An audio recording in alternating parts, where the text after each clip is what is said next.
So Josh, thanks for joining us at our next this corporate highlights initiatives. First question, how are rising energy prices expected to impact elite UK REIT's operations and financial performance? Well, the short answer is that it will not affect us simply because our assets are all signed on triple net leases. So the government takes care of utilities as the tenant.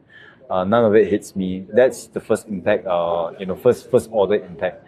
Of course, second order impact, inflation, interest rates, eventually that will come to us. But first order impact, we are insulated.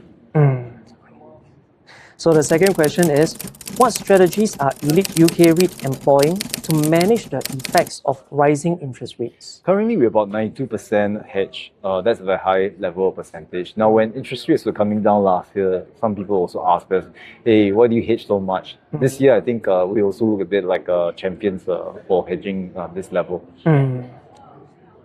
So, what implications do these factors have for your full year DPU guidance? Yeah.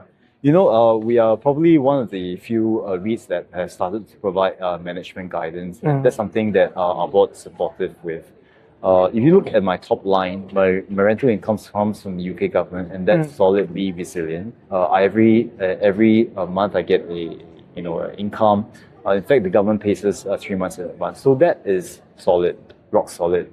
And then I was just mentioned in your earlier question that 92% of our interest rates is hedged. So that's our single, for any REIT, generally your finance cost is your single largest item. So if your top line is fixed, your sort of largest cost item is substantially fixed, I think we're guiding that this year's DPU is going to be quite similar to last year.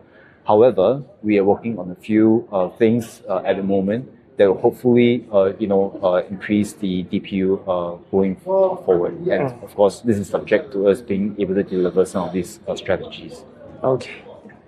And last but not least, could you provide an update on your asset repositioning initiatives? Absolutely. And that's exactly what I was just talking about. Some of the things that we are doing to really change the DPU and try to make it even higher. So that's been going quite well. So Lindsay House is the student accommodation in Dundee that is underway.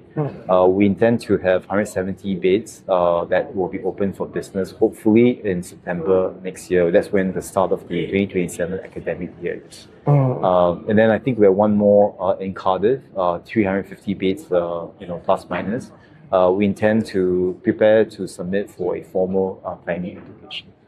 Again, thank you very much, Josh. Thank you, Andrew.